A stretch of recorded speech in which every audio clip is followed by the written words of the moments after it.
പിതാവിന്റെയും പുത്രന്റെയും പരിശുദ്ധാത്മാവിന്റെയും നാമത്തിൽ അമ്മേ പരിശുദ്ധ അമ്മേ, അമ്മേ പരിശുദ്ധ ദൈവമാതാവേ, കൃപാസനത്തിലൂടെ ഞങ്ങൾക്കും ഞങ്ങളുടെ ദേശത്തിനും അമ്മ മധ്യസ്ഥം തേടി തന്ന എല്ലാ അനുഗ്രഹങ്ങൾക്കും കൃപകൾക്കും ഞങ്ങളിപ്പോൾ ഹൃദയം നിറഞ്ഞ നന്ദി പറയുന്നു. അമ്മേ പരിശുദ്ധമ്മേ ദൈവമാതാവേ, 2004 ഡിസംബർ 7 ഉച്ചകഴിഞ്ഞ് 2:30 കൃപാസനത്തിൽ സംഭവിച്ച അമ്മയുടെ പ്രത്യക്ഷപ്പെടലിനെ കുറിച്ച് തിരുസഭയ്ക്ക് സമർപ്പിച്ചിരിക്കുന്ന പഠനരേഖകളുടെ മേൽ സഭാത്മകമായ പഠനം ആരംഭിക്കുവാൻ ഞങ്ങൾ പ്രാർത്ഥിക്കുന്നു. അമ്മേ പരിശുദ്ധമേ, ഭൂസ്വർലോകങ്ങളുടെ രാജ്ഞിയായ അങ്ങേയ്ക്ക് ഭൗമസംരക്ഷണത്തിനായി പ്രപഞ്ചപ്രകൃതിയെ തന്നെ തിരുസഭ പ്രതിഷ്ഠിക്കുവാൻ ഈ പ്രത്യക്ഷീകരണം വഴി ഇടയാക്കണമേ. പരിശുദ്ധമേ, ജപമാല മാതാവേ, സകല കൃപാസനം പ്രാർത്ഥനയോടും ചേർത്ത് ഞങ്ങളിപ്പോൾ പ്രാർത്ഥിക്കുന്ന ഈ കുടുംബത്തിന്റെ പ്രത്യേക നിയോഗം പറ മക്കളെ.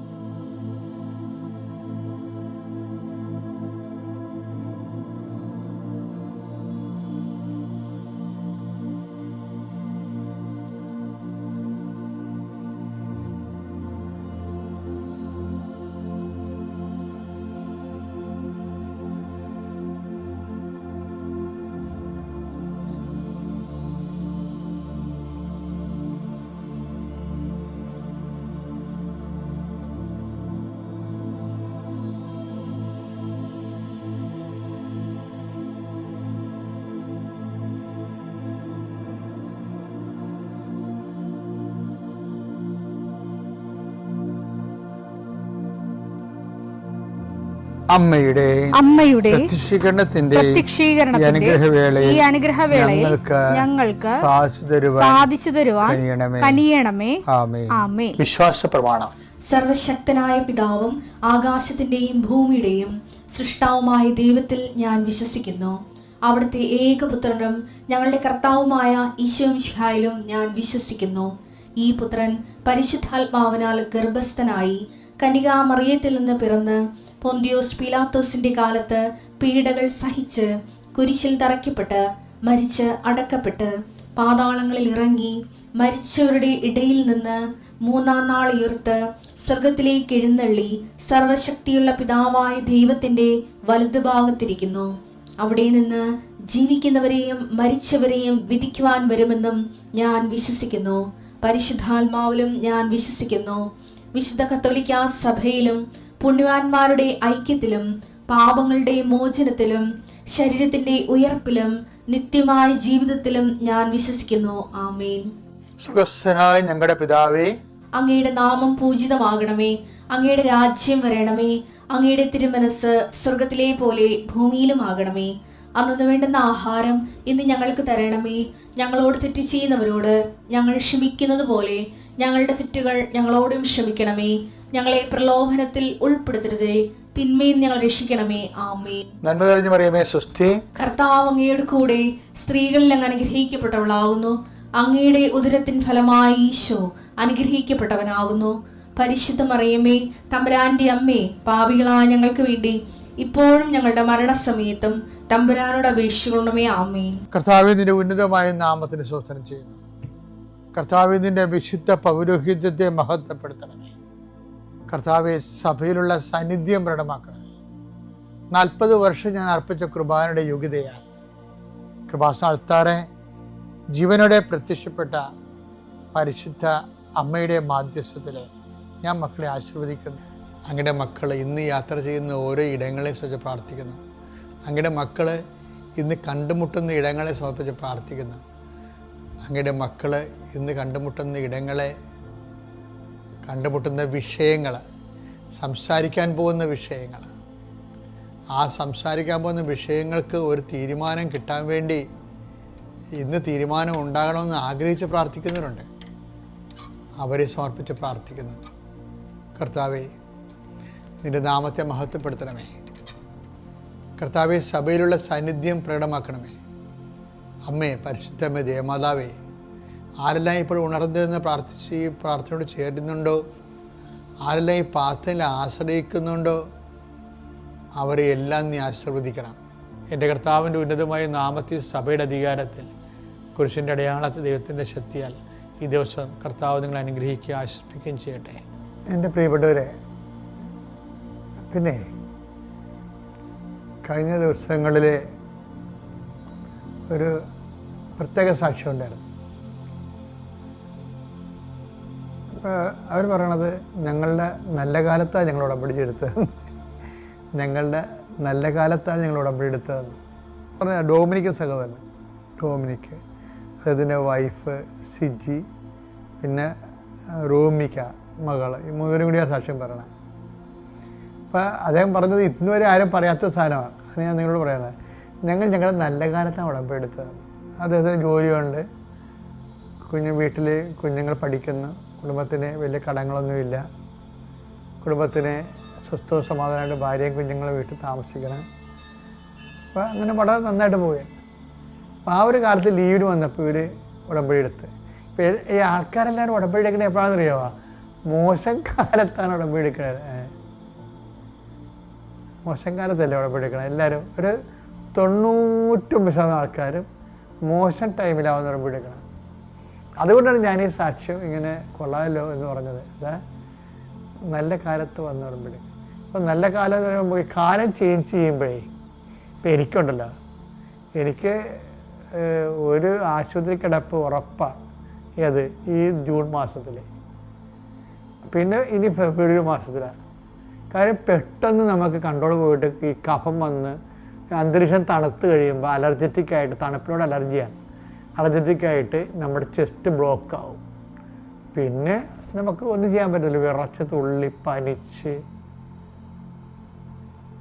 അങ്ങനെയാണ് അവസാനിക്കുന്നത്. ഇത് എപ്പോഴും തുടങ്ങിയാല കുഞ്ഞുനാൾ പോലുള്ള റെക്കറിങ് ആയിട്ടുള്ള സംഭവമാണ്. കാലം മാറുമ്പോൾ ബോഡി നമ്മൾ അറിയിക്കും. ഭയങ്കര സിവിയറാണ് ആ സമയത്ത്. പനിയൊക്കെ 103 വരും. അപ്പം ഇതിൻ്റെ ഒരു വിഷയം ഇതുപോലെ അത് സീസൺ ചെയ്യും. ഇതുപോലെ ജീവിതത്തിലും ചില സമയത്ത് സീസൺ ചേഞ്ച് ഉണ്ട്. പക്ഷെ നമുക്ക് പരിശുദ്ധാത്മാവ് ഉണ്ടെങ്കിൽ സീസൺ ചേഞ്ചിന് മുമ്പ് നമ്മുടെ ജീവിതക്കാരോട് ഞാൻ പറയട്ടെ, പരിശുദ്ധാത്മാവ് ഉണ്ടെങ്കിൽ ഇപ്പം ഇയാൾ ഈ പറയുന്ന ഡൊമിനിക് എന്ന് പറയുന്ന ആൾ ജീസസ് യൂത്തിലെ ഫുൾ ടൈമറാണ്. ഫുൾ ടൈമേഴ്സിൻ്റെ പ്രശ്നം വെച്ചാൽ അവർക്ക് പരിശുദ്ധാത്മാവില്ലാതെ മുന്നോട്ട് പോകാൻ പറ്റത്തില്ല. അപ്പം അതുകൊണ്ട് അവരെപ്പോഴും അത് ഈ ഫുൾ ടാങ്ക് പെട്രോൾ അടിച്ചിട്ടേക്കണമെന്ന് പറഞ്ഞ് ഇട്ടേക്കുമ്പോൾ ഇപ്പോൾ വലിയ യാത്രയില്ലേ, ലോങ് പോകേണ്ട ആൾക്കാരില്ലേ, ലോങ് പോകേണ്ട ആൾക്കാർ എന്ത് ചെയ്യും? അവർ ഫുൾ ടാങ്ക് അടിച്ചിട്ടേക്കും. ഈ ആധ്യാത്മിക ആയിരിക്കുന്നത് അതാണ് നല്ലതെന്ന് തോന്നുന്നത്. ചില ആൾക്കാർ ഈ ഷോർട്ട് പോകുന്ന ആൾക്കാരുണ്ട്. അവർ നല്ലത് 1/2 ലിറ്ററൊക്കെ അടിക്കത്തുള്ളൂ, 1 ലിറ്റർ വല്ല 100 രൂപയൊക്കെ അടിച്ചു വെക്കും. അപ്പം അത് നമ്മൾ എങ്ങനെ പോകുന്നു എന്നുള്ളതനുസരിച്ചിരിക്കും. ഇപ്പം നമുക്ക് ഒരു മിനിമം ഫിസിക്കൽ ലൈഫ് ഉണ്ടെങ്കിൽ ഇതുപോലെ 100 രൂപയൊക്കെ 50 രൂപയൊക്കെ പെട്രോൾ അടിക്കുന്ന ആൾക്കാരെ പോലെ. ലോങ് പോകുകയെന്ന് വെച്ച് കഴിഞ്ഞാൽ ദൈവമായിട്ട് സാക്ഷ്യം വഹിച്ചുള്ള സാക്ഷി ജീവിതമില്ലേ, അതിനാണ് ലോങ് പോകണമെന്ന് പറയണത്. അങ്ങനെ ലോങ് പോകണവർ ഫുൾ ടാങ്ക് അടിക്കണം. ഈ ഡൊമിനിക് ഒരു ഫുൾ ടാങ്ക് അടിക്കുന്ന പാർട്ടിയാണ്. കാര്യങ്ങളുടെ ജീസസ് യൂത്തിൻ്റെ ഫുൾ ടൈമറാണ്. അപ്പം അവർക്കറിയാം കർത്താവിൻ്റെ ജോലി ചെയ്യണമെന്നുണ്ടെങ്കിൽ നമ്മളെപ്പോഴും നല്ല ഫുൾ സ്പിരിറ്റഡ് ആയിരിക്കണം. അപ്പോൾ സ്പിരിറ്റാണെങ്കിലുള്ള ഗുണമെന്ന് പറയുന്നത്, സ്പിരിറ്റിൻ്റെ സീസൺ ചേഞ്ച് ചെയ്യുമ്പോൾ സ്പിരിറ്റ് വരാൻ പോകുന്ന കാര്യങ്ങൾ അവൻ ഞങ്ങളോട് പറയുമെന്ന് അറിയത്തില്ല. അപ്പോൾ അതിനടുത്ത് യോഹന്നാൻ 16:14 ഒരു ഭയങ്കര വചനമാണ്. യോഹന്നാൻ 16:14 വായിച്ചേ. വരാനിരിക്കുന്ന കാര്യങ്ങൾ സീസൺ ചേഞ്ച് ചെയ്യണമെങ്കിൽ വരാനിരിക്കുന്ന കാര്യങ്ങൾ അവൻ നിങ്ങളെ അറിയിക്കും. അവൻ എനിക്കുള്ളവയിൽ നിന്ന് സ്വീകരിച്ച് നിങ്ങളോട് പ്രഖ്യാപിക്കും, നിങ്ങളോട് പറയും. അങ്ങനെ അവൻ എന്നെ മഹത്വപ്പെടുത്തും. ഈശോന്റെ ഉള്ളിലുള്ളത് നമ്മൾ അറിയിക്കുന്നത് പരിശുദ്ധാത്മാവാണ്. അപ്പോൾ ഈ ഫുൾ ടാങ്ക് എന്ന് വെച്ച് കഴിഞ്ഞാൽ എന്ത് നല്ലവണ്ണം സ്പിരിറ്റോടെ നിൽക്കുകയാണെങ്കിൽ നമുക്ക് വരാൻ പോകുന്ന അത് കർത്താവ് നമ്മൾ അറിയിക്കും. അതാണല്ലേ കൃപാസനത്തിൻ്റെ ഒരു ഏറ്റവും വലിയ സന്ദേശം അതാണല്ലോ. ദുരന്തമുണ്ടാകാൻ പോകുന്നു, പ്രാർത്ഥിക്കണം. വരാൻ പോകുന്ന കാര്യങ്ങളാണ് അമ്മ പറഞ്ഞത്. അപ്പോൾ അത് അൾത്താരയിൽ ആരാധന നടക്കുന്ന സമയത്താണ് അമ്മ ആഘോഷമായിട്ട് വന്ന് പറഞ്ഞത്. അമ്മയാരും കണ്ടില്ല, ഞാൻ മാത്രമേ കണ്ടുള്ളൂ. പക്ഷേ ആ മെസ്സേജ് ഏറ്റെടുത്ത് കഴിഞ്ഞപ്പോൾ എന്നാ സംഭവിക്കുന്നത്, ഏത് ജില്ലകളിൽ ചെന്നാലും ഏത് രാജ്യങ്ങൾ ഭൂഖണ്ഡങ്ങളിൽ ചെന്നാലും ഉടമ്പടി എടുത്ത് ജീവിക്കുന്ന അതൊരു വേ ഓഫ് ലൈഫായിട്ട് ഇപ്പോഴൊക്കെ ആൾക്കാർ സാക്ഷ്യം പറയുമ്പോൾ നമ്മൾ ശ്രദ്ധിച്ചാൽ മനസ്സിലാവും. ഉടമ്പടി ഒരു ജീവിത രീതി എന്ന രീതിയിലാണ് ആൾക്കാർ എടുത്തിരിക്കുന്നത്. അതുകൊണ്ടാണ് അവർ കുറേ ആൾക്കാർ ഇങ്ങനെ പുതുക്കിയിരിക്കും. ഇന്ന് അശ്വതി നായർ എന്ന് പറഞ്ഞൊരു മോള് സാക്ഷ്യം പറഞ്ഞ് ഇന്നലെ അതായത് അവർ പറഞ്ഞത്, എൻ്റെ കാശ് തീർന്നപ്പോൾ ഞാൻ എൻ്റെ വള കൊണ്ടേ പണയം വെച്ചു, ഇനി 35,000 രൂപ കിട്ടുമെന്ന് പറഞ്ഞ്, മാക്സിമം കിട്ടണം 35,000 രൂപയാണെന്ന് പറഞ്ഞു. അപ്പോൾ അവർ പറഞ്ഞ് എനിക്കൊരു 15,000 രൂപയും കിട്ടുന്നതാണെന്ന് പറഞ്ഞു. 15,000 രൂപയ്ക്ക് ഞാൻ പത്രം മേടിച്ച് എല്ലായിടത്തും കൊണ്ടുപോയി മാതാവിൻ്റെ കാര്യം പറഞ്ഞ് കൊടുത്തെന്ന് പറഞ്ഞു. ഇങ്ങനെയൊക്കെയാണ് ആൾക്കാർ വർക്ക് ചെയ്യണത്. അപ്പോൾ അശ്വനായർ പറയേ, വള ഇടിപ്പിക്കുന്ന ഒരു ടൈമായി, അപ്പോൾ അവരെന്നെ വിളിച്ചായിരുന്നു എന്ന് പറയും. വള ഇടിപ്പിക്കുന്ന സ്ഥലത്ത് തന്നെ വിളിച്ചായിരുന്നു. അപ്പോൾ ഞാൻ വള എടുക്കണമല്ലേ, അല്ല പിന്നെ പലിശ കൂടിക്കൊണ്ടിരിക്കുമല്ലോ. അപ്പോൾ അങ്ങനെ വരുമ്പോൾ ഉടനെ ചേച്ചി എന്നെ വിളിച്ചു. എൻ്റെ ചേച്ചി എന്നെ വിളിച്ചിട്ട്, എടി നിൻ്റെ അക്കൗണ്ടിലേക്ക് ഞാൻ 20,000 രൂപ അയച്ചെന്ന് പറഞ്ഞു. ഞാൻ ചേച്ചിയോട് ചോദിച്ചില്ല, ഞാൻ ഇങ്ങനെയുള്ള കാര്യങ്ങൾ ചേച്ചിക്ക് അറിയത്തില്ല. എനിക്കിപ്പോൾ ഒരു വള എടുക്കണമല്ലോ എന്ന് ഞാൻ ചിന്തിച്ചതേ ഉള്ളൂ. അപ്പം തന്നെ ഒരു ബന്ധവുമില്ല, അല്ല ഒരറിവും ഇല്ലാത്ത ചേച്ചി എനിക്ക് 20,000 രൂപ അയച്ചു തന്നു. അപ്പം അശ്വതി സാക്ഷിയൊക്കെ പറയുമ്പോൾ നിങ്ങൾക്കറിയാമല്ലോ, അവർ സാക്ഷ്യം പറയാനായിട്ട് മാത്രമാണ് ഈ കൃപാസനത്തിൽ വരണത്. എന്താ കാര്യം, അവർ ഇതിൻ്റെ കൂടെ അങ്ങ് മാതാവിൻ്റെ കൂടെ ജീവിക്കുകയോ മാതാവ് അവരുടെ കൂടെ ജീവിക്കുകയോ എന്തൊക്കെയാണ്. ഉടമ്പടിയുടെ ഒരു ലെവലെന്ന് പറയണത് നല്ല ശരിക്കും ഉടമ്പടി സത്യസന്ധമായി ചെയ്യുന്ന ആൾക്കാരുടെ കൂടെ ഉടമ്പടിയുടെ ഫുൾ ഓപ്ഷനായിട്ടുള്ള എല്ലാ വാഗ്ദാനങ്ങളും നിറവേറുന്നുണ്ട്. ഞാനിപ്പോൾ തൽക്കാലം ഇവിടെ അവസാനിപ്പിക്കുകയാണ്. നമുക്കിങ്ങനെ ഉടമ്പടി ധ്യാനം പോലെ നീട്ടിപ്പറയാൻ പറ്റിയ സ്ഥലമല്ല.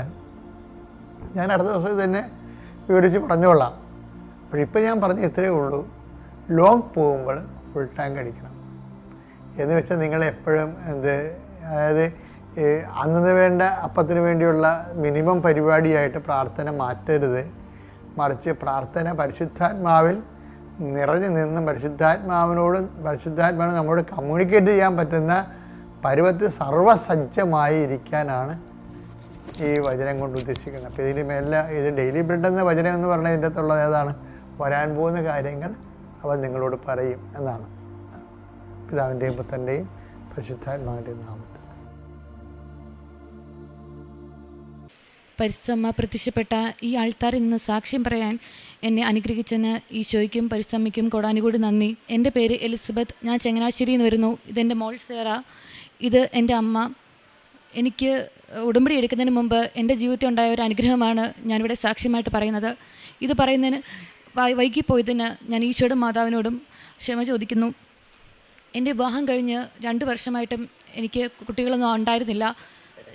അപ്പോൾ ഞാൻ വളരെയധികം വിഷമത്തിലായിരുന്നു. അപ്പോൾ എൻ്റെ ചേട്ടൻ്റെ വൈഫ് ചേച്ചി എന്നോട് കൃപാസനത്തെപ്പറ്റി പറയുകയും കൃപാസന മാതാവിനോട് പ്രാർത്ഥിക്കണമെന്ന് എന്നോട് പറയുകയും ചെയ്തു. അങ്ങനെ ഞാൻ കൃപാസന മാതാവിനോട് പ്രാർത്ഥിക്കുമായിരുന്നു. അമ്മയോട് ഞാൻ അങ്ങനെ പറഞ്ഞു, അമ്മേ എനിക്കൊരു കുഞ്ഞ് തന്ന് അനുഗ്രഹിക്കുവാണെങ്കിൽ കൃപാസനത്തിൽ എൻ്റെ കുഞ്ഞിനെയും വന്ന് ഞാൻ സാക്ഷ്യം പറഞ്ഞോളാമെന്ന് ഞാൻ നേരുകയുണ്ടായി. അങ്ങനെ എൻ്റെ അമ്മയും എനിക്ക് വേണ്ടി ജമ്മാ ചൊല്ലി മാതാവിനോട് പ്രാർത്ഥിക്കുമായിരുന്നു. അങ്ങനെ കുറച്ച് മാസങ്ങൾക്ക് ശേഷം ഈശോയുടെ മാതാവിൻ്റെ കാരുണ്യം കൊണ്ട് ഞാൻ പ്രഗ്നൻ്റായി. പ്രഗ്നൻസിയുടെ ആദ്യ മാസങ്ങളിലൊന്നും എനിക്ക് വലിയ പ്രശ്നങ്ങളൊന്നും ഉണ്ടായിരുന്നില്ല. ഇന്ന് 5ാം മാസത്തെ സ്കാനിന് ശേഷം എനിക്ക് സെർവിക്സിൻ്റെ ഒരു പ്രശ്നമുണ്ടെന്നും അങ്ങനെ ഫുൾ ബെഡ് റെസ്റ്റ് എടുക്കണമെന്ന് പറഞ്ഞു. ബാക്കിയുള്ള മാസങ്ങളിൽ ഫുൾ ബെഡ് റെസ്റ്റിലാണ് കഴിഞ്ഞിരുന്നത്. അതിനിടയ്ക്ക് പലപ്പോഴായിട്ട് ഹോസ്പിറ്റലിലൊക്കെ അഡ്മിറ്റ് ആവേണ്ട അവസ്ഥകളൊക്കെ ഉണ്ടായി. 7ാം മാസം ഡോക്ടർ നേരത്തെ ഡെലിവറി നടക്കാനുള്ള ചാൻസ് ഉണ്ടെന്ന് പറഞ്ഞു. അപ്പോൾ കുഞ്ഞിനെ NIC വെക്കാതെ കിട്ടണമേ എന്ന് ഈശോയോട് മാതാവിനോട് പ്രാർത്ഥിക്കുമായിരുന്നു. 8ാം മാസം എനിക്ക് പെട്ടെന്നൊരു പനി വരികയും അങ്ങനെ എനിക്ക് BP ചെറുതായിട്ടുണ്ടായിരുന്നു. എന്ന് 8ാം മാസത്തെ പനിയോടെ എനിക്ക് BP വളരെയധികം കൂടി. അങ്ങനെ BPയുടെ മെഡിസിനൊക്കെ സ്റ്റാർട്ട് ചെയ്തു. അത് കഴിഞ്ഞ് 2-3 ദിവസം കഴിഞ്ഞ് ചെക്കപ്പിന് വരണമെന്ന് ഡോക്ടർ പറഞ്ഞിരുന്നു. അങ്ങനെ ചെക്കപ്പിന് ചെല്ലുമ്പോൾ BP വളരെയധികമായി കൂടുകയും അങ്ങനെ അവിടെ എന്നെ അഡ്മിറ്റ് ചെയ്യുകയും ചെയ്തു. ആ സമയത്ത് എനിക്ക് തലവേദനയും കൂടി ഉണ്ടായിരുന്നതിനാൽ എനിക്ക് ഫിക്സിന് ചാൻസ് ഉണ്ടെന്ന് മനസ്സിലാക്കി ഒരു ഫിക്സിനുള്ള മെഡിസിൻസൊക്കെ തന്നു. അത് കഴിഞ്ഞ ഉടനെ കുഞ്ഞിന് അനക്കം കുറയുകയും എൻ്റെ BP 200 വരെ ആകുകയും ചെയ്തു. അപ്പോൾ എമർജൻസി ആയിട്ട് എന്നെ സിസേറിയൻ ചെയ്യണമെന്ന് ഡോക്ടർ പറഞ്ഞു. അതിന് കുറച്ച് ആഴ്ചകൾക്ക് മുമ്പ് ഞാൻ സ്വപ്നം കാണുകയുണ്ടായി, ഡെലിവറി ടൈമിൽ എനിക്കെന്തോ സംഭവിക്കുന്നതായിട്ട്.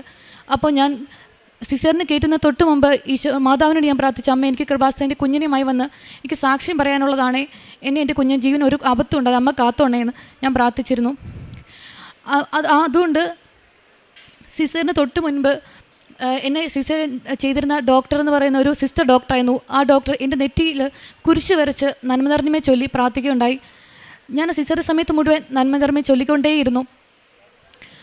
എൻ്റെ അമ്മയും ആൻറ്റിമാരും എനിക്ക് വേണ്ടി ജപമാല ചൊല്ലി പ്രാർത്ഥിക്കുന്നുണ്ടായിരുന്നു. അങ്ങനെ യാതൊരു അബദ്ധം കൂടാതെ സിസേറിയൻ കഴിയുകയും കുഞ്ഞിനെ ഒരബദ്ധം കൂടാതെ ലഭിക്കുകയും ചെയ്തു. കുഞ്ഞിന് 8.5 മാസം ആയിരുന്നുള്ളെങ്കിലും കുഞ്ഞിന് ആവശ്യമുള്ള വെയിറ്റ് ഉണ്ടായതുകൊണ്ട് NIC വെക്കേണ്ട ആവശ്യവും വന്നില്ല. എന്നാലും എൻ്റെ ഡെലിവറി കഴിഞ്ഞിരുന്നെങ്കിലും എനിക്ക് BP നോർമൽ ആയിരുന്നില്ലാത്തതുകൊണ്ട് എനിക്ക് 3 ദിവസം ICU കഴിഞ്ഞിട്ട് വന്നു. എനിക്കൊരു കുഞ്ഞിനെ നൽകി അനുഗ്രഹിച്ചതിനും എൻ്റെ കുഞ്ഞിനെ ഒരു ആപത്തുണ്ടാതെ ഈശോയെ മാതാവും കാത്തു സംരക്ഷിച്ചതിനും ഈശോയ്ക്കും മാതാവിനും കോടാനുകൂടി നന്ദി. എനിക്കിവിടെ വരാനും ഈ സാക്ഷ്യം പറയാനും വളരെയധികം വൈകിപ്പോയതിന് ഈശോയുടെ മാതാവിനോട് ക്ഷമ ചോദിക്കുന്നു. ഞാൻ ഉടമ്പടി എടുക്കുന്നത് 2026 ഏപ്രിൽ 17-ാം തീയതിയാണ്. ഉടമ്പടി എടുത്തു കഴിഞ്ഞ് ഞാൻ മാതാവിനോട് പ്രാർത്ഥിക്കുമായിരുന്നു, എനിക്ക് മാതാവിൻ്റെ ഒരു സാന്നിധ്യം തരണമേ എന്നൊക്കെ. അങ്ങനെ ഒരു ദിവസം പ്രത്യക്ഷീകരണ പ്രാർത്ഥന ചെല്ലുന്ന സമയത്ത് തിരിയിൽ മാതാവിൻ്റെ രൂപം കാണുവാനും തിരുനാളിൽ മാതാവിൻ്റെ ഹൃദയം കാണുവാനും എനിക്ക് സാധിച്ചു. അതുപോലെ മാതാവിൻ്റെ സാന്നിധ്യവും എനിക്ക് അനുഭവപ്പെടുകയുണ്ടായി. അത് കഴിഞ്ഞ് ഉടമ്പടി നേർച്ച വസ്തുക്കളുടെ ഉപയോഗം വഴിയും ധാരാളം അനുഗ്രഹമുണ്ടായി. അതിലൊന്ന് എൻ്റെ കാലിൽ വിരലിന് കുറേ നാളുകളായി ഒരു മരവിപ്പ് ഉണ്ടായിരുന്നു. പെട്ടെന്നൊരു ദിവസം കാലിൻ്റെ വിരലിന് നല്ല വേദന ഉണ്ടാകുകയും അതേ തുടർന്ന് ഞാൻ ഉടമ്പടി തൈലം കുരിശ് വരച്ച് വിശ്വാസപ്രമാണം ചൊല്ലി എൻ്റെ കാലിൽ തൂത്തു. അധികം താമസിക്കാതെ എൻ്റെ കാലിലെ വേദന പൂർണ്ണമായിട്ട് മാറി. അതുപോലെ കിണറ്റിൽ വെള്ളം വളരെയധികം താഴ്ന്നിരുന്നു. അതുപോലെ മോട്ടർ ഇടാൻ പോലും വെള്ളം ഉണ്ടായിരുന്നില്ല. അങ്ങനെ ഇരുന്ന സമയത്ത് ഉടമ്പടി ഉപ്പ് വിശ്വാസപ്രമാണം ചൊല്ലി കിണറ്റിൽ ഇട്ടു. പിറ്റേ ദിവസം മോട്ടർ ഇട്ടപ്പോൾ ധാരാളം വെള്ളം ലഭിക്കുകയും പിന്നെ വെള്ളത്തിന് ക്ഷാമം ഉണ്ടാകുകയും ചെയ്തില്ല. പ്രേക്ഷിത പ്രവർത്തനമായിട്ട് ചേരുന്ന കൃപാസന പത്രം ഞാൻ ഗവൺമെൻറ് ഹോസ്പിറ്റലുകളിലും പള്ളികളിലും കേട്ട് കൊടുക്കുമായിരുന്നു. പറ്റുന്നവരോടൊക്കെ ഈശോനെയും മാതാവിനെയും കുറിച്ചൊക്കെ പറയുമായിരുന്നു. കൃപാസന മാതാവിൻ്റെ അനുഗ്രഹങ്ങളെക്കുറിച്ചൊക്കെ പറയുമായിരുന്നു. കാരുണ്യപ്രവൃത്തിയായിട്ട് പാവങ്ങളെയൊക്കെ സഹായിക്കുമായിരുന്നു. പറ്റുന്ന സാമ്പത്തിക സഹായമൊക്കെ ചെയ്യുമായിരുന്നു. പ്രാർത്ഥന ഞായറാഴ്ചകൾ വിശുദ്ധ കുർബാന മുടക്കിയിരുന്നില്ല. അതുപോലെ തന്നെ അരമണിക്കൂർ ബൈബിൾ വായിക്കുകയും ജപമാല ചൊല്ലുകയും ഉടമ്പടി ധ്യാനം മുടക്കാതെ കൂടുകയും ചെയ്യുക. ഇത്രയും അനുഗ്രഹം നൽകുന്ന ഈശോയ്ക്ക് മദനം കോടാനോട് നന്ദി. സങ്കീർത്തനങ്ങൾ 145:18 മുതലുള്ള വാക്യങ്ങൾ. തന്നെ വിളിച്ചപേക്ഷിക്കുന്നവർക്ക്, ഹൃദയപരമാർത്ഥതയോടെ വിളിച്ചപേക്ഷിക്കുന്നവർക്ക് കർത്താവ് സമീപസ്ഥനാണ്. തൻ്റെ ഭക്തന്മാരുടെ ആഗ്രഹം അവിടുന്ന് സഫലമാക്കുന്നു. അവിടുന്ന് അവരുടെ നിലവിളി കേട്ട് അവരെ രക്ഷിക്കുന്നു. പരിശുദ്ധ അമ്മയുടെ പ്രത്യക്ഷീകരണ സാക്ഷിയായിട്ട് എലിസബത്ത് സെബാസ്റ്റ്യൻ ചങ്ങനാശ്ശേരി തൻ്റെ അനുഭവ സാക്ഷ്യം നമുക്ക് മുമ്പിൽ പങ്കുവെക്കുകയായിരുന്നു. ഉടമ്പടിയിലേക്ക് വരുവാനും പരിശുദ്ധ അമ്മയോട് ചേർന്നുകൊണ്ട് തൻ്റെ ജീവിതത്തെ ക്രമപ്പെടുത്താനൊക്കെ സാധിക്കുകയത്. തനിക്ക് 2 വർഷമായിട്ട് കുഞ്ഞുങ്ങളില്ലാതിരുന്നതും എന്നാൽ പരിശുദ്ധ അമ്മയോട് പ്രാർത്ഥിച്ചതിൻ്റെ ഫലമായിട്ട് പരിശുദ്ധ അമ്മ നൽകിയ അനുഗ്രഹമാണ് ഇവർക്ക് ഈ കുഞ്ഞ്. അത് ഉടമ്പടി എടുക്കുവാനും ഉടമ്പടിയിലേക്ക് കടന്നു. കാരണം ആദ്യം കുറച്ച് ദിവസങ്ങൾ കുഴപ്പമില്ലായിരുന്നെങ്കിലും 5-ാം മാസം മുതൽ തുടർച്ചയായിട്ടുള്ള തടസ്സങ്ങളും BP ഒക്കെ കുറയും കാര്യങ്ങളൊക്കെ വരുമ്പോൾ പരിശുദ്ധ അമ്മയോട് ചേർന്നുകൊണ്ട് ഉറച്ച പ്രാർത്ഥന തന്നെയാണ് ഈ കുഞ്ഞുങ്ങളെ ലഭിക്കുവാനും യാതൊരു വിധമായ കുഴപ്പമില്ലാതെ കണ്ട പരിശുദ്ധ അമ്മയുടെ വലിയൊരു സംരക്ഷണം ഈ കുടുംബത്തോട് ഉണ്ടായിരുന്നതും അത് തൻ്റെ ജീവിതത്തെ ഉടമ്പടിയിലേക്ക് ക്രമപ്പെടുത്തുവാനും പ്രാർത്ഥനയിലേക്ക് വളരുവാനും അതോട് ചേർന്നുകൊണ്ടാണെങ്കിലും തനിക്ക് നേരിട്ടിരുന്ന ചെറിയ ചെറിയ രോഗസൗഖ്യങ്ങൾ, അത് കാലിലെ മരവിപ്പാണെങ്കിലും അത് മറ്റു രീതിയിലുള്ള അസ്വസ്ഥതകളും അത് മാറാനൊക്കെ ആയിട്ട് സഹായിച്ചത് ഉടമ്പടി വസ്തുക്കളോട് ഉടമ്പടി തൈലത്തോടൊക്കെ ചേർത്ത് വെച്ച വിശ്വാസത്തോടെയുള്ള പ്രാർത്ഥനകൾ തന്നെയാണ്. ഇനി മുമ്പോട്ടുള്ള ഈ കുടുംബത്തിൻ്റെ യാത്രയിൽ പരിശുദ്ധമായ പ്രത്യക്ഷീകരണ സാക്ഷികളായിട്ട് ഇനിയും അനുഗ്രഹങ്ങളാൽ ഈ കുടുംബത്തെ അനുഗ്രഹിക്കട്ടെ എന്ന് നമുക്ക് പ്രാർത്ഥിക്കാം. ഒപ്പയ്യൽത്താരയിൽ സാക്ഷ്യങ്ങൾ കേൾക്കുന്ന നമ്മുടെ ഓരോ നിയോഗങ്ങളിലും ആവശ്യങ്ങളും പരിശുദ്ധമ്മ നമ്മളെയും പ്രത്യക്ഷീകരണ സാക്ഷിയായിട്ട് മാറ്റട്ടെ എന്ന് നമുക്കും പ്രാർത്ഥിക്കുകയും. ആദ്യമേ തന്നെ പ്രത്യക്ഷൻ്റെ സാക്ഷിയായിട്ട് ഇവിടെ നിൽപ്പാൻ ഇടവന്ന മാതാവിനും ഈശോയ്ക്കും ഞാൻ നന്ദി പറയുന്നു. എൻ്റെ പേര് ശ്രുതി, ഞാൻ ഹരിപ്പാടിൽ നിന്ന് വരുന്നു. ഇതെൻ്റെ അമ്മ ഷീജ. അമ്മയാണ് ആദ്യമായിട്ട് വന്ന് ഇവിടെ ഉടമ്പടി എടുക്കുന്നത്. 2022 ഞങ്ങൾ ആദ്യമായിട്ട് ഇവിടെ വരാൻ ഇടയായത്. ആ സമയത്ത് ഞങ്ങളിവിടെ നിന്ന് പ്രാർത്ഥിക്കുക മാത്രമേ ചെയ്തുള്ളൂ. ഞങ്ങൾ ഉടമ്പടി എടുത്തില്ല. അപ്പോൾ ഇവിടെ നിൽക്കുന്ന ആൻറ്റിയാണ് ഞങ്ങൾക്ക് ഉടമ്പടിയെ പറ്റി എല്ലാം പറഞ്ഞു തന്നത്. അങ്ങനെ ഞാൻ നഴ്സിംഗ് ഫസ്റ്റ് ഇയർ പഠിക്കുന്ന ഒരു സമയമായിരുന്നു. അങ്ങനെ അമ്മ എനിക്ക് വേണ്ടി ഇവിടെ വന്ന് ഉടമ്പടി എടുത്തു. നഴ്സിംഗ് പഠിക്കുന്ന സമയത്ത് ഞാൻ പോയി ചേർന്നാൽ എന്നോട് പലരും പറഞ്ഞിട്ടുണ്ട് നഴ്സിംഗ് എടുക്കണ്ട, നീ നിന്നെക്കൊണ്ട് പറ്റില്ല എന്ന്. പക്ഷെ ഞാൻ പോയി എടുത്തു, പഠിക്കാൻ സ്റ്റാർട്ട് ചെയ്തു. പഠിക്കുന്ന സമയത്ത് എനിക്ക് ഭയങ്കര ടഫും കാര്യങ്ങളാണ്. എന്നെക്കൊണ്ട് പറ്റാത്ത സ്ഥിതിക്ക് തോന്നി. ഐക്ക് മാർക്ക് കുറയുന്നു. എനിക്ക് എക്സാം എത്ര ഹാർഡ് വർക്ക് ചെയ്തിട്ടും മാർക്ക് സ്കോർ ചെയ്യാൻ പറ്റുന്നില്ലായിരുന്നു. അങ്ങനെ ഫസ്റ്റ് ഇയറിലെ എക്സാം കഴിഞ്ഞു. പക്ഷേ ഞാൻ എല്ലാത്തിനും പാസ്സായി. അത് അമ്മയുടെ പ്രാർത്ഥന കൊണ്ട് മാത്രമാണ് എനിക്കത് ഇടയായത്. അമ്മ എന്നെ അനുഗ്രഹിച്ചതുമാണ്. അന്നു മുതൽ എനിക്ക് മനസ്സിലായി എൻ്റെ കഴിവച്ചല്ല, മാതാവ് എന്നെ പാസ്സാക്കി തന്നതാണ്. അന്നു മുതൽ ഞാൻ പ്രാർത്ഥിക്കാൻ തുടങ്ങി. മാതാവിനെ കൂടുതൽ കൂടുതൽ വിശ്വസിക്കാനും പ്രാർത്ഥിക്കാനും തുടങ്ങി. അങ്ങനെ സെക്കൻഡ് ഇയർ മുതൽ ഞാൻ പഠിക്കുന്ന സമയങ്ങളിൽ വിശ്വാസ പ്രമാണം ചൊല്ലുകയും ജപമാല പ്രാർത്ഥിക്കുകയും എനിക്ക് ഫാസ്റ്റിംഗ് എടുത്ത് മാതാവോട് കൂടുതൽ, ഞാൻ പഠിക്കുന്നതിനേക്കാൾ കൂടുതൽ ഞാൻ പ്രാർത്ഥിക്കുകയായിരുന്നു ചെയ്തത്. അതിൻ്റെ ഫലമായി എനിക്ക് എക്സാം കയറുന്നതിന് മുന്നേ എൻ്റെ കയ്യിൽ ഒരുപാട് ഞാൻ ഉപ്പ് എടുക്കുമായിരുന്നു. പിന്നെ നഴ്സിംഗ് പഠിക്കുന്ന എല്ലാവർക്കും അറിയാം, ഫുൾ ചെക്ക് ചെയ്തിട്ട് നമ്മൾ എക്സാം ഹോളിൽ കയറ്റത്തുള്ളൂ. നമുക്ക് ഉപ്പ് ഉള്ളിൽ കയറ്റാൻ പറ്റില്ല. പക്ഷേ ഞാൻ എൻ്റെ പേനയുടെ ഉള്ളിൽ ഉപ്പ് സൂക്ഷിച്ച് ക്യാപ്പ് അടിക്കുമായിരുന്നു. ഞാൻ എക്സാം ഹോളിൽ ഉപ്പ് കയറ്റുമായിരുന്നു. പിന്നെ ഞാൻ എക്സാമിന് പോകുന്ന സമയത്ത് രാവിലെ പ്രത്യക്ഷ പ്രാർത്ഥന ചൊല്ലിയിട്ടാണ് ഞാൻ പോകുന്നത്. അങ്ങനെ എക്സാം ഹോളിൻ്റെ ഫ്രണ്ടിൽ ഞാൻ ഉപ്പ് ഇടുമായിരുന്നു. അത് കഴിഞ്ഞിട്ട് എക്സാം ഹോളിൽ ഉള്ളിൽ കയറിയിട്ടും ഞാൻ എൻ്റെ ക്യാപ്പിൽ നിന്ന് ഉപ്പെടുത്തിട്ട് ബുക്ക്ലെറ്റിൽ ഫുള്ള് ഞാൻ ഉപ്പിട്ട് പ്രാർത്ഥിച്ച് വിശ്വാസപ്രമാണം ചൊല്ലിയിട്ടേ ഞാൻ പരീക്ഷ ആരംഭിക്കത്തുള്ളായിരുന്നു. അങ്ങനെ ഞങ്ങൾക്ക് 9 to 12 മണി വരെയാണ് എക്സാം. 3 അവറാണ്. അപ്പം നഴ്സിംഗ് പഠിക്കുന്ന എല്ലാവർക്കും അറിയാം 3 അവർ ഒരിക്കലും തികയത്തില്ല. എനിക്ക് ഒരിക്കലും സമയം മാനേജ്മെൻറ്റ് കിട്ടത്തില്ലായിരുന്നു. അങ്ങനെ എക്സാം കഴിയുന്ന സമയത്ത് എല്ലാവരും ഭയങ്കര കരഞ്ഞുകൊണ്ടൊക്കെ നിൽക്കുന്ന, എക്സാം എഴുതാൻ പറ്റുന്നില്ലായിരുന്നു, ഭയങ്കര ടഫ് ക്വസ്റ്റ്യൻസൊക്കെയാണെന്ന് പറഞ്ഞു. പക്ഷേ എനിക്ക് സെക്കൻഡ് ഇയറും തേർഡ് ഇയറും ഫോർത്ത് ഇയറിലും ഞാൻ മാതാവിനോട് ഒന്ന് എക്സാം സ്റ്റാർട്ട് ചെയ്യുമ്പോൾ ഞാൻ ഒന്ന് പ്രാർത്ഥിക്കുമായിരുന്നു. മാതാവേ, എനിക്ക് 12 മണിക്ക് എക്സാം കഴിയുന്നത് 11:45 ആകുമ്പോഴത്തെങ്കിലും എനിക്ക് എക്സാം പൂർത്തീകരിച്ച് എനിക്ക് ആ ബുക്ക്ലെറ്റിൽ കൈവച്ച് വിശ്വാസപ്രമാണം ചൊല്ലാനുള്ളൊരു ടൈം തരണേന്ന്. പക്ഷേ എനിക്ക് ആ 3 വർഷവും മാതാവ് എങ്ങനെയാണെന്ന് എനിക്കറിയത്തില്ല, എനിക്ക് 11:45 ആകുമ്പം ഞാൻ എക്സാം കംപ്ലീറ്റ് ഞാൻ കഴിയുമായിരുന്നു. ബുക്ക്ലെറ്റ് അതിനകത്ത് എഴുതുന്ന എന്താണെന്ന് എനിക്കറിയത്തില്ല. പക്ഷേ എനിക്ക് മാതാവ് പറഞ്ഞു തരുന്നത് പോലെ എനിക്ക് ഫീൽ ചെയ്തു. ഞാൻ എന്താണത് എഴുതുന്നത് എനിക്ക് ഇപ്പോഴും ചോദിച്ചാൽ എനിക്കറിയത്തില്ല. അങ്ങനെ സെക്കൻഡ് ഇയറും തേർഡ് ഇയറും ഫോർത്ത് ഇയറിലും അത്ഭുതകരമായിട്ട് ഞാൻ ജയിച്ചു. സെക്കൻഡ് ഇയർ ഫസ്റ്റ് ക്ലാസ്സും തേർഡ് ഇയറും ഫോർത്ത് ഇയറും ഡിസ്റ്റിങ്ഷനോടെ പാസ്സായി.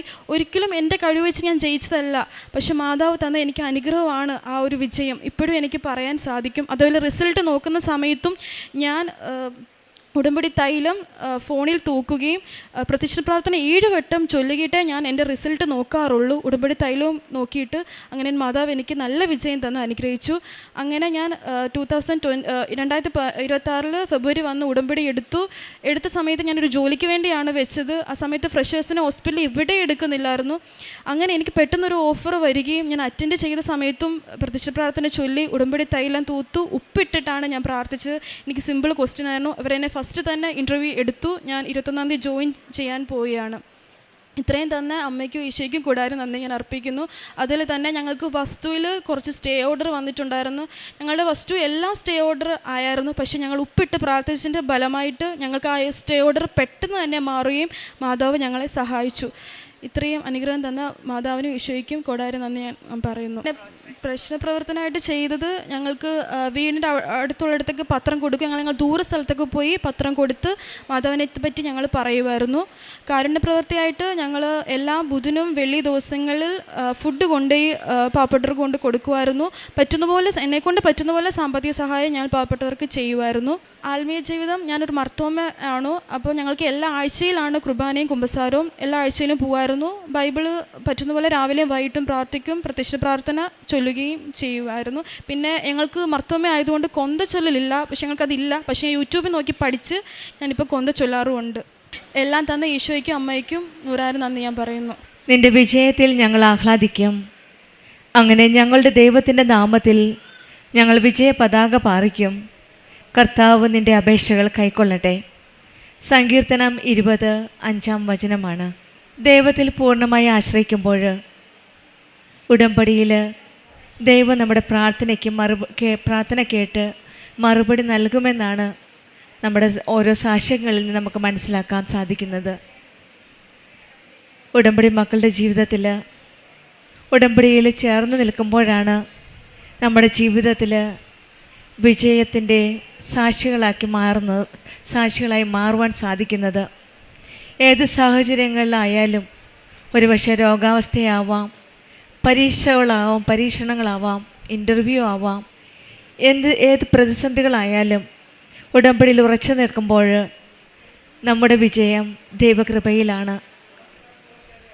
ശ്രുതി സാബു എന്ന മകളുടെ സാക്ഷ്യത്തിലും ദൈവകൃപയിൽ ലഭിച്ച വിജയത്തിന് പരിശുദ്ധമ്മയുടെ പ്രത്യക്ഷീകരണത്തിൻ്റെ സാക്ഷിയായിട്ട് നന്ദി പറയുവാനായിട്ടാണ് ഇന്ന് വന്നിരിക്കുന്നത്. ഈ മകള് ആദ്യമായി ഉടമ്പടി എടുത്തത് കുടുംബത്തിലെ അമ്മയാണ് ഉടമ്പടി എടുത്തത്. പിന്നീട് മകൾ ശ്രുതിയും ഉടമ്പടി എടുക്കുകയാണ്. നഴ്സിങ്ങിൽ പഠനം വളരെ ബുദ്ധിമുട്ടായിരുന്നു, വളരെ ടഫായിരുന്നു സബ്ജക്ട്സ് എല്ലാം. എത്ര ഹാർഡ് വർക്ക് ചെയ്താലും ഹൈ സ്കോർ കിട്ടുന്നില്ലായിരുന്നു ഫസ്റ്റ് ഇയറിൽ. ഉടമ്പടി എടുത്തതിന് ശേഷം ഈ മകൾ പറയുന്നത് not by merit but by grace എന്നാണ്. എൻ്റെ മെറിറ്റിലല്ല, ദൈവത്തിൻ്റെ കൃപയിൽ എനിക്ക് സെക്കൻഡ് ഇയറും തേർഡ് ഇയറും ഫോർത്ത് ഇയറും ഡിസ്റ്റിങ്ഷോടെ പാസ്സാവാൻ സാധിച്ചു എന്നാണ്. ഉടമ്പടി മക്കളുടെ ജീവിതത്തിൽ നമുക്കൊരു കഴിവുമില്ല, ഒരു മെറിറ്റുമില്ല, ഒരു വഴിയുമില്ല എന്ന് തോന്നുമ്പോൾ നമ്മുടെ ജീവിതത്തിൽ പുത്തൻ വഴികൾ തുറന്നു തരികയാണ് ഈശോയും അമ്മയും കൂടെ.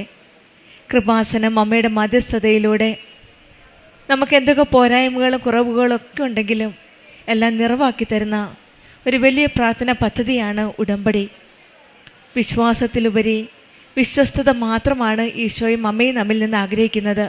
ഒരു പേഴ്സണൽ റിലേഷൻഷിപ്പ്, ഒരു ആത്മീയ ബന്ധമാണ്. ആ ബന്ധത്തിലൂടെ നിലനിൽക്കുമ്പോൾ നമ്മുടെ ജീവിതത്തിൽ എന്താവശ്യമുണ്ടെങ്കിലും എല്ലാം നിറവേറ്റി തരുന്ന ഒരു അമ്മയുടെ സംരക്ഷണമാണ് നമുക്ക് കാണുവാൻ സാധിക്കുന്നത്. കാനായിലെ വിവാഹ വിരുന്നിൽ കുടുംബത്തിൻ്റെ പ്രശ്നങ്ങളാണ് ആദ്യമായിട്ട് അമ്മ ഈശോയുടെ അരികിലേക്ക് കൊണ്ടുപോയത്.